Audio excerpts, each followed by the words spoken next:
Bonjour, bonjour et bonne année 2023. Donc je vous retrouve aujourd'hui pour la première vidéo de l'année qui sera une vidéo un peu spécifique que je fais chaque année, une rétrospective de mes lectures de l'année 2022 en mode top flop. Cette année, j'ai pas décidé de mettre un certain nombre, donc c'est pas du tout égal. Pour faire un petit récap de cette année 2022 d'un point de vue lecture, elle a été assez compliquée, je pense que ça s'est ressenti sur la chaîne. C'était vraiment très erratique. Il y a eu des périodes où j'ai lu, mais ça a été compliqué. Typiquement, si on regarde mes stats livres addict, j'ai lu 15 livres de moins que l'année passée, 2021. Donc c'est quand même pas mal. Ça a été mieux sur la fin de l'année, je trouve, et sur les vacances, quand j'avais finalement un peu le temps et l'esprit moins pris par d'autres sujets. Donc ça s'en est ressenti sur la chaîne puisque j'ai énormément de retard sur mes updates lecture, hein. Je suis à 1 an de retard maintenant, j'ai un petit peu à rattraper. Et puis surtout les vidéos ont été beaucoup moins régulières. Bon là, volontairement, je n'ai pas mis des vidéos fin décembre parce que tout simplement j'étais en vacances. Et là j'ai décidé de reprendre la chaîne d'un bon pied cette année et de m'y tenir. Donc sur ce, je vais commencer par mes flops parce que je préfère garder les meilleurs pour la fin. Le premier dont je vais vous parler, il s'agit de Pas de sexe le mardi de Tracy Bloom. Donc c'est un livre dont je ne vous ai pas encore chroniqué, hein. Vous vous souvenez bien, 1 an de retard. Mais j'ai pas du tout accroché. En fait, je ne sais même pas pourquoi je l'ai acheté parce que quand j'ai relu la 4e de couverture, je me suis dit hic. C'est-à-dire qu'il y a un gros hic pour moi. C'est qu'on va parler de tromperie. Clairement, là on suit Cathy qui, lors d'une soirée de retrouvailles d'anciens du lycée, couche avec son petit ami qui l'a détruite de l'époque. Sauf que ce petit ami est marié, ne le lui dit pas, et a un projet de bébé avec sa fiancée, avec sa femme même. Et donc voilà, elle couche avec lui et elle se retrouve enceinte. Elle ne sait pas de qui est le père, si c'est son petit ami actuel ou ce fameux Matthew, qui est son ancien amoureux de jeunesse. Bref, voilà, vous avez vu, dès le départ, on est sur de la tromperie et autant j'ai accroché sur le personnage de Cathy qui essaie de s'en sortir, qui essaye finalement de faire sa vie de jeune femme active malgré cette grossesse qu'elle n'avait pas prévue. Autant j'ai détesté le personnage de Matthew, je trouve que c'est une personne abjecte. Il a tout pour réussir, il n'est pas heureux, il n'arrive plus à aimer sa femme, mais ça, à la limite, j'ai envie de dire c'est la vie, mais il lui ment tout le temps. Enfin bref, du coup, non, c'était clairement une déception pour moi. Voilà, c'était tout. Quand on parle de sujet de tromperie, j'aime pas du tout de toute façon. Ensuite, autre déception pour moi qui est quand même moins grave, on va dire ça comme ça. Donc il s'agit du tome concernant Héloïse, donc la 2e fille de la famille. Ça doit être le tome 5 ou le tome 6, je sais plus du tout. Donc écrit par Julia Quinn. Donc là c'était une très grosse déception parce que j'en attendais énormément en fait de ce tome sur Héloïse. C'était un personnage que j'avais beaucoup aimé dans les histoires précédentes, très drôle, pleine de mordants. Et je trouve que l'histoire que Julia Quinn lui a servie est vraiment pas à la hauteur de ce personnage.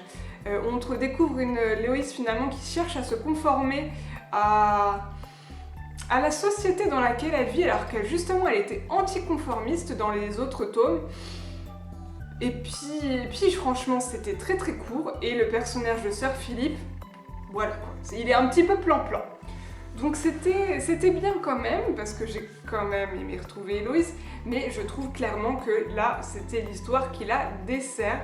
J'ai hâte de voir, parce qu'il me laisse toujours le dernier tome des Bridgerton, donc qui est un tome un petit peu épilogue, puisqu'il s'agit d'un recueil de nouvelles sur toute la famille en fait, et j'ai hâte de découvrir le recueil la nouvelle concernant Héloïse.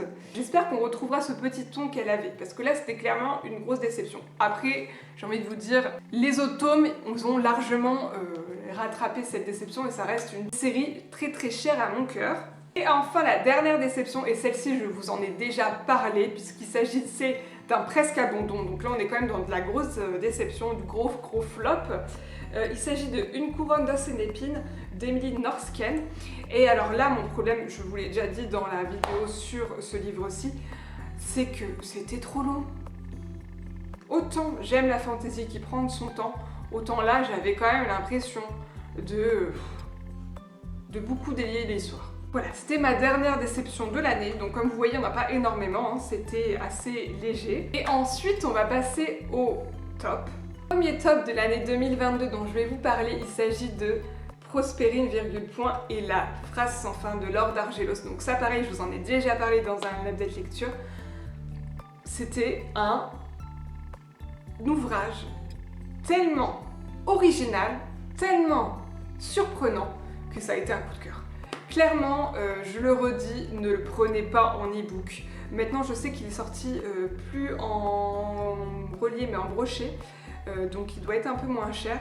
Mais clairement, l'objet livre avec les illustrations, avec la typographie, la mise en page, c'était un bonbon, c'était drôle, c'était bien ficelé, on ne voyait pas venir le fameux meurtrier. Bref, j'ai adoré de bout en bout, je vous en ai déjà beaucoup parlé dans la vidéo dédiée, mais clairement c'est un livre qui a marqué cette année 2022. Il n'y a pas eu énormément de gros coups de cœur, mais celui-ci, franchement, il ressort du lot. Ensuite, gros coup de cœur dont je vous ai déjà parlé également, puisque je vous ai fait un update lecture sur les 2 tomes de Magic Charlie, le premier que j'ai lu. Donc le tome 2, Bienvenue à Saint-Fouettard, qui je trouve est encore meilleur que le premier tome, ce qui est quand même assez rare dans des trilogies, hein. On sait très bien que souvent le second tome est un tome de transition, mais alors là, pas du tout. C'est un tome, et ça te plonge encore plus dans l'histoire, ça te montre le côté magicien de l'histoire, alors que là on le survolait dans le premier tome. Bref, c'était génial. J'ai adoré les thèmes, j'ai adoré les personnages, j'ai adoré l'histoire, j'ai adoré l'univers, j'ai adoré la façon d'écrire.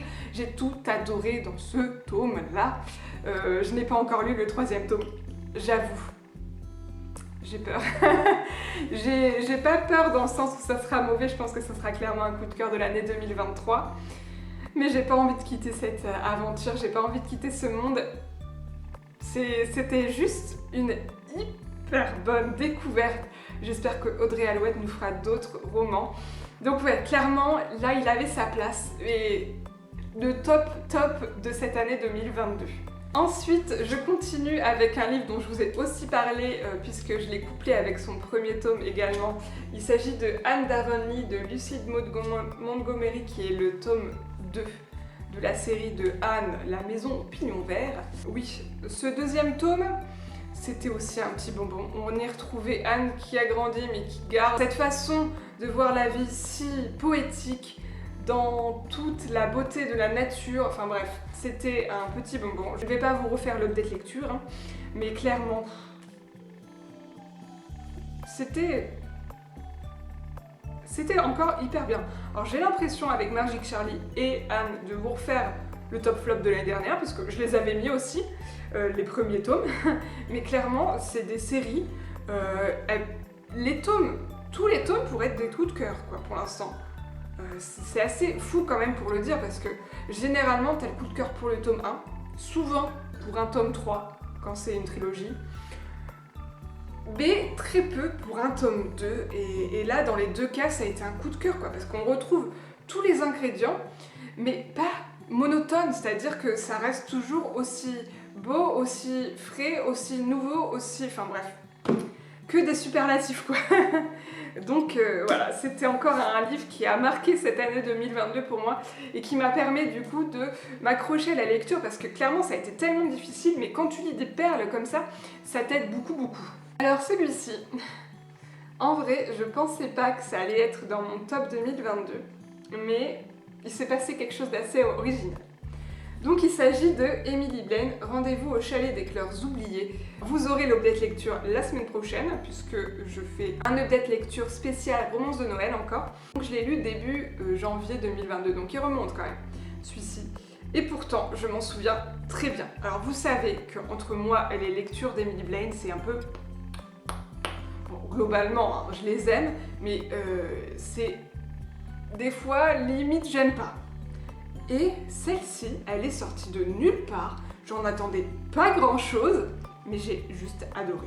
On est sur une romance drôle, rafraîchissante, qui non plus n'est pas hyper ouf. Mais j'avoue que je lis assez peu de romances mettant en scène des chanteurs français d'un groupe de rock. Ça, j'avoue, j'avais jamais vu, plutôt, de romance comme ça. Et je sais pas, dans ma tête, il s'est passé quelque chose. J'ai associé ça au groupe Kyo. Pour moi, c'était clairement ça. Donc Kyo, pour... bon, tout le monde connaît, hein, mais moi, j'étais clairement fan quand j'étais ado. J'aime toujours beaucoup maintenant leurs nouveaux albums. Je trouve qu'ils ont réussi à garder leur âme tout en évoluant. Et avec le public qui a évolué aussi, parce que clairement, quand on était ado en 2000 et quelques, voilà, bah, Kyo c'était la base quoi. Ils venaient d'arriver, c'était leur premier album, ils étaient jeunes, ils étaient beaux, enfin voilà quoi.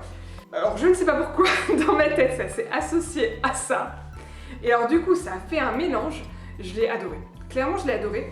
Et je l'avais un petit peu oublié, puis j'ai acheté le 3e tome, je vous en ai déjà parlé, du coup de cette saga des Sharp End. Et il est revenu. Et je me suis dit, waouh, en fait, ce tome-ci, il m'a clairement marqué pour que je m'en souvienne, pour qu'une romance de Noël, je m'en souvienne aussi bien, qu'elle m'ait autant marqué que j'ai toujours des émotions qui soient associées, bah, devait être dans le top. Alors oui, c'est pas le top du top, mais c'est un livre qui a marqué mon année 2022. Ouais. Le dernier titre qui a marqué mon année 2022, il s'agit de When That, de Blandine P. Martin. Pareil, je ne vous ai pas encore fait l'update lecture parce qu'il est assez récent, je crois, celui-ci. Je pense que je l'ai lu pendant le Pumpkin Autumn Challenge. Je crois. C'est un livre dont les thématiques m'ont énormément parlé. On est sur une thématique très forte de l'animal, de la protection de l'animal, de l'identité, des racines, de la famille, des racines notamment amérindiennes, enfin bref, tout ça, ça me touche beaucoup. Ça a résonné aussi de par mon passé, parce que Wendat, c'est une tribu, ça je l'ai déjà dit, hein, qui est notamment au Québec, où j'ai vécu. J'ai d'ailleurs été dans leur réserve, j'ai visité leur musée, Huron, et ouais, ça remonte plein de souvenirs, des bons, franchement des très bons souvenirs. et cette histoire qui était si douce, si belle, avec ces thèmes que j'aime beaucoup, ben voilà, ça a clairement marqué mon année 2022. Ouais, j'en garde énormément de bons souvenirs et surtout cette impression de douceur et de cocon quoi. Donc que du bonheur. Donc voici pour cette vidéo de mes top flops 2022. N'hésitez pas en commentaire à me dire quels sont vos tops et vos flops de l'année 2022. Si jamais vous avez pareil lu un de ces livres, n'hésitez pas à me dire ce que vous en pensez en commentaire. Des suggestions de lecture en commentaire également. Et moi je vous dis à bientôt dans une prochaine vidéo et bisous bisous.